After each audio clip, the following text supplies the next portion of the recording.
Cool. Should have audio. Bye. Bye. What's up, Rocky? Hey, how's it going? Dan.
Do not have a malt box, so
You guys all ready?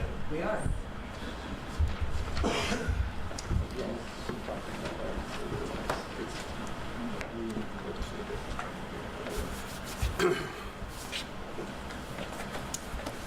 Well, good morning, everybody, and thanks for joining us. As you all know all too well at this point, we are anticipating a major and dangerous winter storm, a Super Bowl of winter storms heading our way. This is a once-in-decades event, and I need everyone in the community to take action now to help us all stay safe. Columbus Snow Warriors have been gearing up for this storm for days.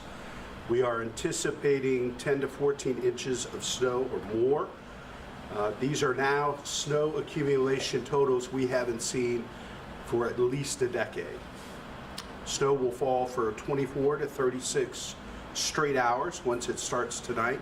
That means once our drivers plow our main roadways and state routes we service, we'll have to do it over again and may not be able to get to feeder or residential streets for some time. This is serious. For your safety, I urge you to take action now. If you haven't already, go pick up some groceries, cancel your plans, and stay home. Our snow warriors will work around the clock to service our streets. But with this storm, they'll need to hit priority 1 streets multiple times for the first 24 to 48 hours. Even priority routes will be passable, but not perfect. And given the high snow totals expected, it may be Tuesday or Wednesday before we're able to turn our full attention to cities' collector and residential streets. Please follow the sheriff's emergency levels as they're announced. In a level 2, do not drive unless you absolutely must. In a level 3, only emergency vehicles are permitted on the roads. It is very possible we could see a level 3 snow emergency in the coming day. Please also prepare for the extreme cold. We know after this major winter storm, we will have several days of very dangerous cold weather. These sub-freezing temperatures, we don't want anyone out on the streets, living off the land. We don't want anyone to be turned away from shelter or our warming centers. And we've built in that capacity, and Shannon Isom from the Shelter Board will speak to that with more detail in just a few minutes with all the options available to folks. I urge anyone staying outside, please come inside. No one should be out in this deadly cold temperatures that we're expecting over the coming days. And I ask you to care for one another. Prioritize safety by staying home during the storm whenever possible. Please park vehicles off-street whenever possible. Please shovel sidewalks, and as you're able, help with other pathways for the walking safety of our neighbors, mail carriers, and delivery personnel. And avoid shoveling snow back onto the street. This is really important. All of us are part of the team now. We're all snow warriors as we battle this winter storm together. We're all part of Team Columbus, and everybody has a role to play. Get out today, get what you need. Don't overbuy. We don't need to induce panic or, buy everything under the sun. Get what you need for the next couple of days. I know I'm picking up milk and eggs and bread stuff today. And get home by dinner time and stay home, and plan on staying home for at least the next day or two to let our snow warriors do what they do and to keep everybody safe. It's my pleasure to introduce our Public Service Director, Kelly Stockton. All right. Thank you, Mayor, and thank you so much. You have been so supportive of our snow operations, and I really appreciate all of the dedication that you have had for our city. When our snow warriors say that this storm event is different, this weekend's storm is the prime example of that. Columbus has not seen this amount of snow, as the mayor said, for over 24 hours. for so long. I mean, potentially maybe 2008 is when the last time we got at least 10 inches of snow. So if we hit that 10-inch mark, it's been since 2008. Nonetheless, we are prepared. Chief Snow Warrior Scott Torville, who will be coming up here in a few minutes, and his team have monitored the snow's tracking for days. Our plow trucks and equipment are prepped. 12 shifts are set to plow drivers to work around the clock, and we've mobilized available city auxiliary staff and private contractors to assist with plowing throughout Columbus. So we are fully staffed and we are ready to go. It will be a challenge to plow when it's snowing, but our trucks will keep at it. Plowing up and down the major arterial roadways and state routes we service, we'll keep it going. Once the snow stops, our plows will be able to make more headway. So let's talk about that. During the snowstorm, we might be there in front of your house with our plows. 2 hours later, you probably will not notice that we've been there. We are going to try to stay ahead of it, but we're talking 8 to 12 inches of snow. That's a lot of snow over a sustained amount of time, 36 hours potentially. So we will be over there. We'll be on multiple roads, passing multiple times, but that snow will keep coming. It will keep accumulating, so you may not see that progress. We will keep at it though. We need the community's patience. Plowing this anticipated amount of snow on a 4,600 lane miles. 4,600 lane miles is what the city of Columbus has to maintain. These city streets will take time to get cleared. We will need to ensure our main roads and state routes that carry the most traffic are made safe and passable first. So we are going to be focusing on those main streets, like a Broad Street or a High Street. Some of the state routes that we maintain, US 33, 104, State Route 315, that's a major route that we maintain as the city of Columbus. So we are going to be focusing on those main routes that get to our medical centers, that get to major employment centers. But we will also have that auxiliary staff, and we'll have that the contractors heading into our lesser traveled roads and into the neighborhoods as soon as we possibly can. So after the snow happens, or after the snow is done, that's when we're really going to need the community's patience, because we're going to keep up with the snow as much as we possibly can, but as it is snowing, it's going to continue to accumulate, and we're going to try to, get ahead of it, but that's a lot of snow we're going to be dealing with. So we it's going to take us a good 24 hours. So we're talking into Tuesday before we're really making a lot of headway with up to 12 inches of snow.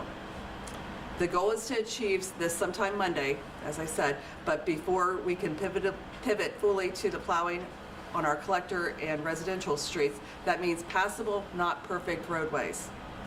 You need to go slow, give space between you and the next vehicle, and please give our trucks room to work. The extreme cold temperatures will stick around for at least the rest of January, so we're talking all of next week. It's a hurdle. Mother Nature will not help us with melting the snow, so if we get up to a foot of snow, it's not going anywhere anytime soon.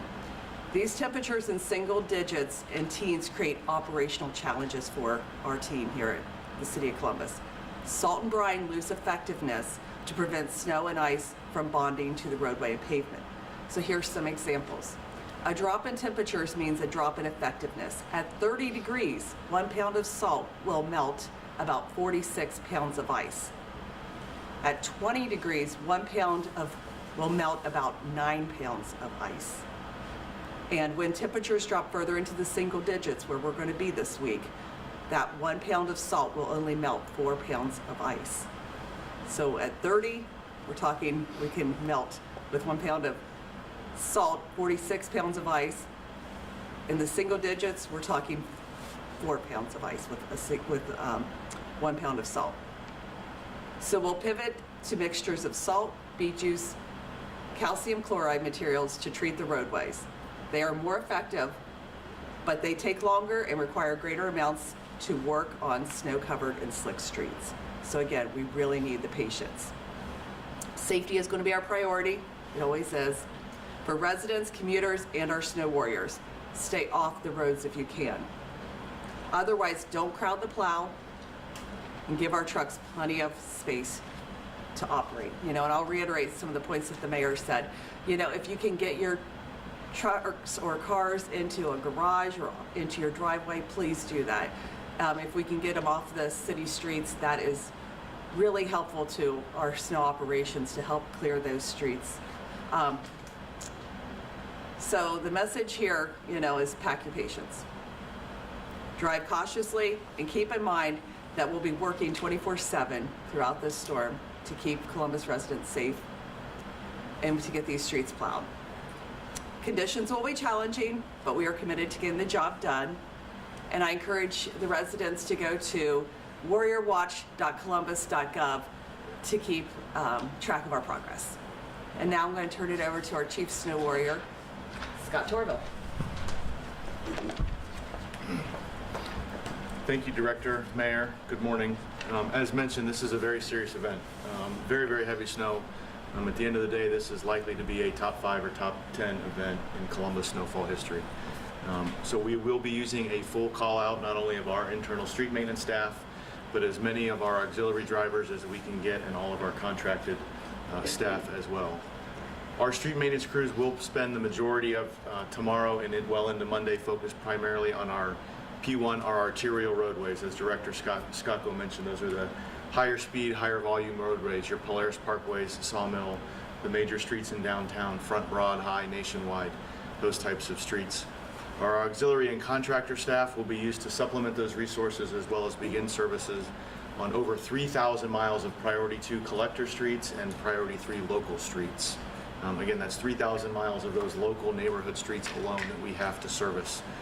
Those auxiliary staff are made up of men and women from Rec and Parks, Building and Zoning, Code Enforcement, the Department of Neighborhoods, and other groups within public service that help us drive the smaller pickup trucks that are effective in the neighborhoods. They will be out in full force, but again, with over 3,000 miles to go, long-term heavy snowfall, it will be a while before the roadways really clear up. Also need to give a shout out and a thank you to our fleet department. We couldn't do this without them, and the fact that we are able to put so many trucks on the road to service all of us and all of our residents. During and immediately after the storm, again, we want to reiterate, the goal is passable, not perfect.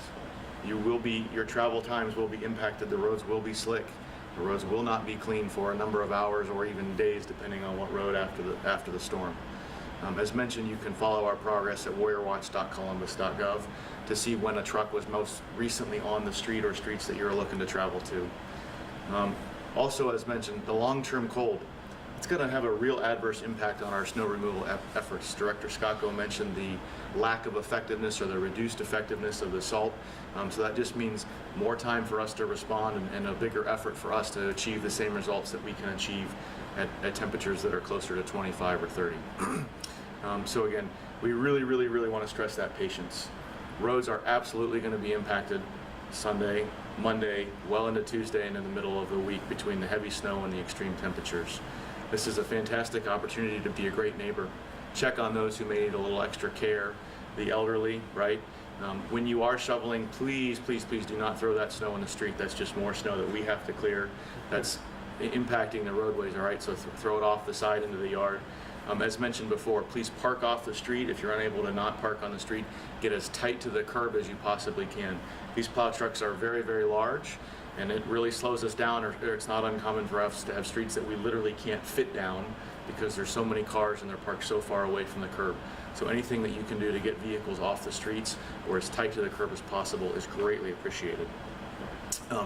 If you are out, please give yourself extra safe stopping distance, extra time to get to where you need to be, all right? Steer clear of the plows. These are very large vehicles. They don't turn well. They take a long time to slow down or stop. So please respect those snow warriors. Give them plenty of space to work. And as mentioned before as well, respect the county sheriff's snow emergency levels. Those are serious, those are warnings. And again, when we're in a level 2 snow emergency, you should not be on the roads unless you absolutely have to, okay? So again, we really want to stress that. With that, I'm going to turn it over to Shannon Isom from the Community Shelter Board to talk more about the weather.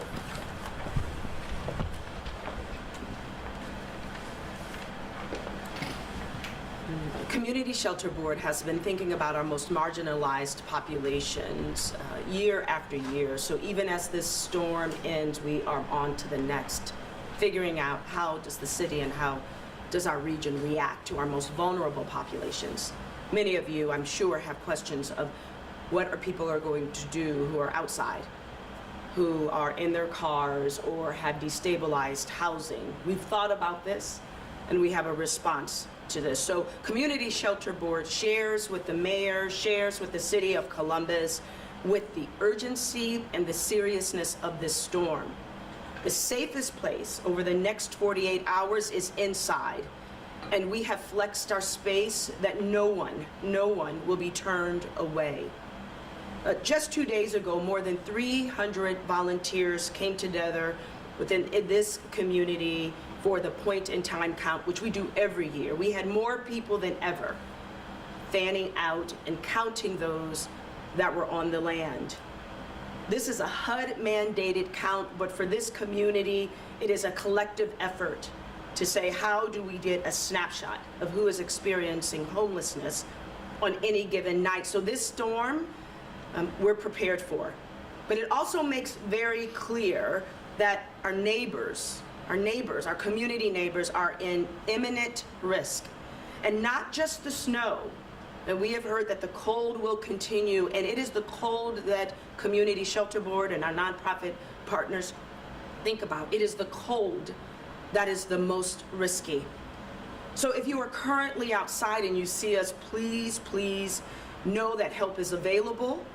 There is nothing that you could ask us that we haven't already thought of, and so we strongly encourage you to call and to come inside. Likewise, the fastest way to get connected to our shelter or any of our resources is by calling our homeless hotline. That is on the city's website as well as the Community Shelter Board's website.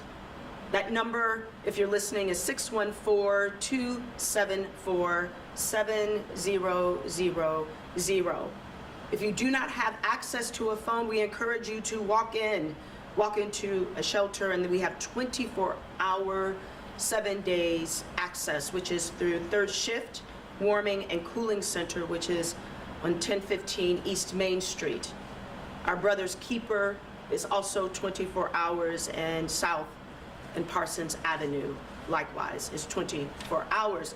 For a complete, though, and up-to-date list, we ask that you go to www.csb.org. If you see someone outside that is in danger, please call the homeless hotline rather than intervene on your own. This is a moment where preparation and compassion matter.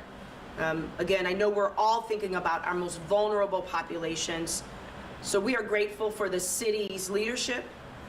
We are grateful for our partners who are working 24 hours a day to ensure that our community members have access. We are thankful for the media who is making sure that people also have access to these resources to keep people safe within this winter storm. There is no one, I want to implore, there is no one that should be out in this cold. We've been thinking about you, and we have a place for you. Thank you, Shannon. Thanks for your continued partnership. Open it up to any questions from the press?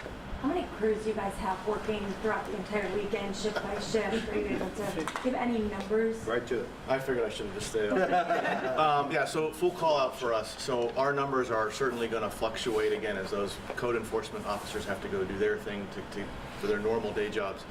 We do anticipate a period of time tomorrow where we should be at or over 100 trucks for a good portion of the day tomorrow. And then again, as we get into the overnight hours, Sunday into Monday and Monday daytime, a lot of those auxiliary staff, they have to do their regular jobs to keep the other parts of the city functioning. So we'll be able to use them for a few hours here and there, either before their shift or after their shift.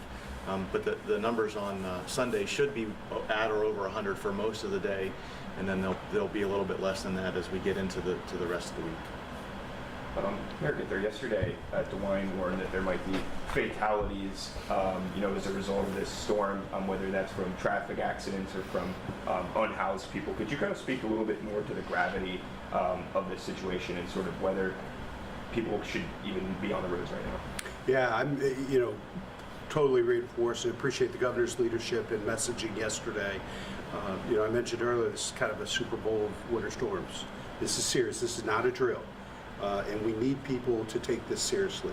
We need people to get out today to get just what they need for the next couple of days and plan on staying home. Cancel your plans Sunday, cancel your plans Monday. Stay home, stay safe, look out for your neighbors. The information shared, we've been blessed as a city to make historic investments in the Community Shelter Board over the last 5 years to help prepare for crisis like this. And we really need everybody else to step up and be part of Team Columbus and the governor's message, Team Ohio. And we need everybody to take this seriously. We also know that our snow warriors need space and they need time. And that's why this collective effort is so important and why we need everybody to do their part.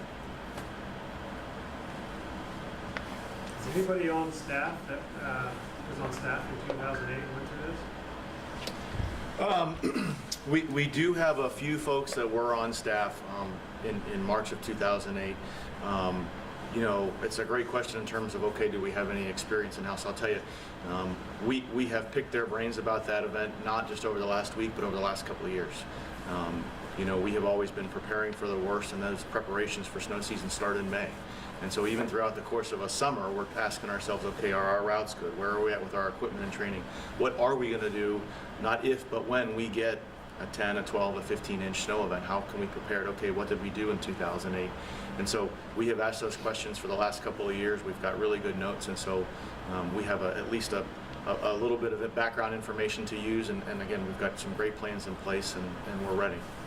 I think I would add that we are prepared. We have plans in place to haul snow out of downtown if we need to. There are a few staff members that do remember having to haul snow out of downtown, so we are prepared to do that if we need to. What's the salt situation look like? We have more than enough salt, so we are well aware of some of the news out there regarding salt shortages. We are sitting on about 21,000 tons of salt. A typical season for us is about 15,000 to 20,000 tons of usage. So we have a full season's worth of salt.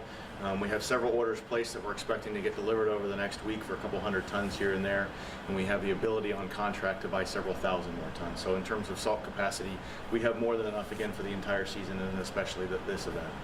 I know that you all mentioned it's going to take some time to get to those residential neighborhoods to make sure that the main roads are clear. If there is any sort of emergency situation at someone's home, what does that process look like? Have you thought about plans on if an ambulance or police have to get to a residential area? We've had several conversations over the last couple of days, and again, credit to the county EMA agencies, the National Weather Service. They do facilitate some regional calls. I was on a call yesterday with the county sheriff, some calls Thursday, Friday with Columbus Police and Fire, and we do have some procedures in place to provide them some assistance in the event that there's an issue and they're unable to get to a road. And I did sign just yesterday an emergency authorization for an additional $100,000 for our private contractors that help us with residential areas. And obviously, we're going to continue to spend whatever it takes, but just asking for people's patience. It's going to take several days, but we're going to invest in resources there, just like we're investing with the Community Shelter Board to get folks. This is dangerous. I mean, back to the question you asked before. There are resources available. We don't want people outside. And so again, use that information. If you see somebody that is outside this week in particular, please contact the Community Shelter Board to try to get some of our most vulnerable neighbors off the streets and inside where they belong. Thinking about the storm from 22, that was obviously pretty severe, a lot of ice, a lot of heavy. How is this one going to compare to that one? And in kind of, you alluded to this, there might be a level 3 snow emergency. Is that something you're actively preparing for? Is that, level of, response? So I'll start by saying I'm not recalling the specific storm that you mentioned. Around Christmas time in 22, it was... Oh, you remember that story. Oh, yes. That one. Oh, yeah. Oh, yeah. My wife hasn't let me forget that one either. Love you. Yeah, so we are fully prepared. Again, we've coordinated with the sheriff on level 2, level 3. The county sheriff, myself, representatives from ODOT, Franklin County Engineer's Office. We talk early and often and throughout an entire event on coordinating and providing feedback to the sheriff on what we're seeing in regards to snow emergencies. In regards to preparations since that last event, I would like you to know that we've made a number of improvements. We didn't have a contractor program at that point in time, and again, as Mayor Ginther mentioned, we now have funding for 14 trucks around the clock from our contractor program. That's additional 14 trucks just like that. We didn't really have an auxiliary program, and so we've grown that program, and well into yesterday evening I was scheduling over 70 volunteers from all those other departments, rec and parks, neighborhoods, other departments within public service, code enforcement, and so that's a whole bunch more extra resources that we're able to bring to bear for an event like this that we did not have at our disposal just 3 or 4 years ago. I think I'd add that this is going to have quite a bit more snow than that event. Yes. That event had the extreme temperatures, and we had trucks full of salt just freezing. I mean, it was we had a lot of challenges. The temperatures for that event were much more extreme in this event. I think in the days following, the highs were below 0, and so that was more extreme on the temperature side. I think the snow in that event was only 4 to 6 inches, only 4 to 6 inches, right? So we're going to have approximately twice as much snow, if not 3 times as much snow. And so that'll be a bigger part of this event. But again, we've made a lot of improvements over the last couple of years that we're very proud of, and we know allow us to provide better service. This is still going to be an incredibly challenging event, probably the most challenging event since the March of 2008 storm. And so again, we are prepared, but we do need that patience and that understanding that this is not something where, okay, it's done snowing at 4 a.m. Monday, here it is 6 o'clock Monday, why hasn't my street been cleared? Well, again, there's 4,600 miles that we have to get to. We have to go over each and every mile several times.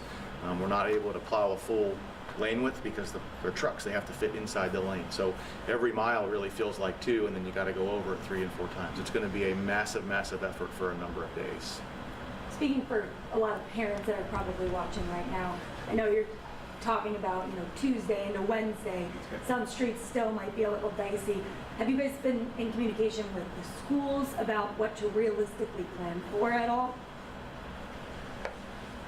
I think we've been doing everything we can to get the message out that this is not something where the impacts are going to be cleared up and addressed, and we're going to be back to normal on Monday afternoon.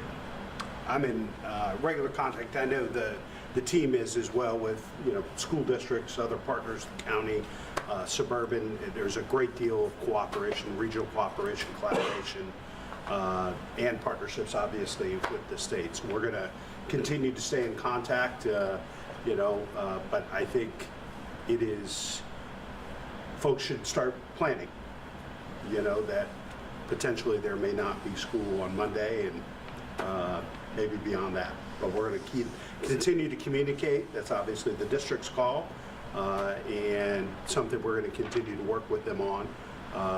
But I think everybody ought to be making plans for a very different start to their week.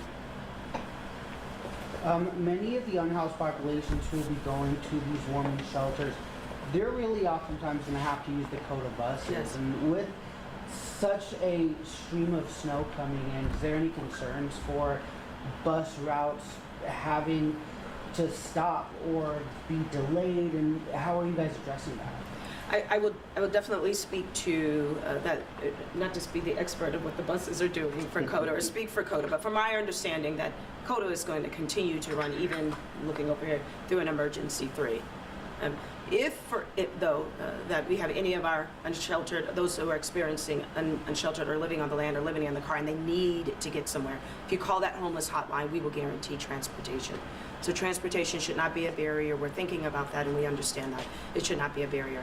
I want to just note one thing since happened in 2022 that we've also have added is that those that are experiencing elements on the land and can't get anywhere else. In 2022, we did not have a community effort. We have now a community effort that whether you're north, south, east, or west, you have access. At one point in 2022, everyone had to go to Van Buren homeless shelter. Not anymore. Not anymore. The community is a part of this. And we are now having people that would have hunkered down on the land through this storm. And so we are seeing not only a community effort, but we're seeing the right resources for people who are in need, even with transportation. So thank you for that question. And will law enforcement, like CPD or other, you know, city personnel, if they see someone out, you know, in the inclement weather, are they gonna, you know, try and make contact with them and see if they, you know, need help or anything like that? Yeah, we're also really grateful for. We have ambassadors out there that are working regardless of storms that are connected to the resources. We have fire and safety and others that understand and by the way, know the people that are out there. And so we have really a community of people that are connected to this effort. When we have a breath that we don't have a storm, that's exactly what we're doing, making sure that our most vulnerable population isn't doing this alone. And I would say that the effort overall within the city especially is that this is a concerted effort and everyone is connected to those resources. Yeah, I think whether you're a snow warrior, a police officer, or a firefighter, these people have a passion for public service, and most importantly, have a passion for the people we serve. And so when you have great resources that Shannon and her team are offering, we're going to take full advantage of that. You know, taxpayers and residents are investing in those services. They believe protecting the most vulnerable is a top priority, and we want to make sure we're taking full advantage of that. Any other questions? We'll stick around for a few minutes if you guys have anything. Thanks, everybody, for being here. Thank you. Thank you. Thanks, everyone. Does anyone need any one-on-one time?